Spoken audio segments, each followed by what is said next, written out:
Hyderabad Somajiguda press club లో వికలాంగుల హక్కులపై రాష్ట్ర వ్యాప్త సమావేశం జరిగింది. వికలాంగుల హక్కులు, సంక్షేమం, రాజకీయ అవకాశాలపై చర్చ జరగవలసిన అవసరం ఉందని వికలాంగుల ప్రాతినిధ్య సాధన కమిటీ నాయకులు అన్నారు. ఈ సమావేశానికి వర్షాన్ని సైతం లెక్క చేయకుండా వివిధ జిల్లాల నుండి 15 మంది వికలాంగ నాయకులు హాజరయ్యారు.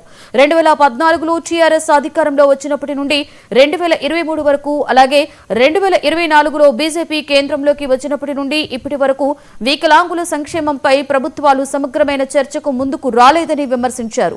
కాంగ్రెస్ ప్రభుత్వం అధికారంలోకి వచ్చిన వెంటనే సీఎం రేవంత్ రెడ్డి వికలాంగ సోదరి రజనీకి ఉద్యోగం ఇవ్వడం, మంత్రి అడ్లూరి లక్ష్మణ్ కుమార్ 2367 వికలాంగులకు స్వయం సహాయక సంఘాలకు 3,55,00,000, వ్యక్తిగత సబ్సిడీ రుణాలకు 5 కోట్లు మంజూరు చేశారని కొనియాడారు.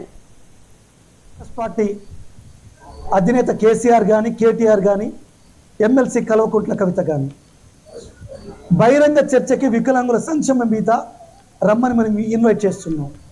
వాళ్ళు వచ్చినా పర్లేదు, వేదిక చెప్తే మేమైనా వస్తాం.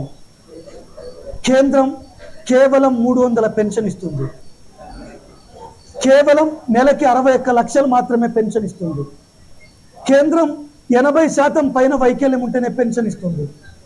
కేంద్రం 18 సంవత్సరాలు నింతేనే పెన్షన్ ఇస్తుంది. కేంద్రం 80% వైకల్యం ఉంటేనే పరికరాలు ఇస్తుంది. మరి రాష్ట్ర ప్రభుత్వం ఒక్క నెలకి 200 కోట్ల రూపాయలు వికలాంగులకి పెన్షన్ రూపంలో ఇస్తుంది. 40% వైకల్యం ఉంటే అన్ని రకాల పరికరాలు ఇస్తుంది.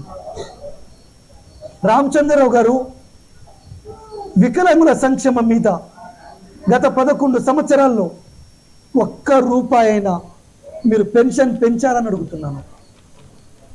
కవితకు కూడా చాలా సూటిగా చెప్తున్నాను. వికలాంగుల అంశాన్ని రాజకీయం చేయడం కాకుండా గత 10 ఏళ్ళు మీరేం మాట్లాడారు, మీరేం సంక్షేమం చేశారు, ఈ సంవత్సరంన్నరలో మేమేం చేశాము. కవితమ్మ, నీ అన్న స్వయాన మరగుజ్జులు అనే పదం వాడిండు. TV9 ఇంటర్వ్యూలో గుడ్డి గుర్రాల పండ్లు దొమ్ముతురని మాట్లాడిండు. అసెంబ్లీలో నీ అన్న, నీ అయ్య కుంటోళ్ళు, గుడ్డోళ్ళు, మరగుజ్జులని పదం మాట్లాడారు. బహిరంగ సభల్లో మాట్లాడారు. ఇది వికలాంగుల హక్కుల చట్టం ప్రకారం నేరం కాదా? మీరేమైనా నోటీసులు ఇచ్చారా? ఆ రోజుల్లో మీరేమైనా కేసులు పెట్టారా?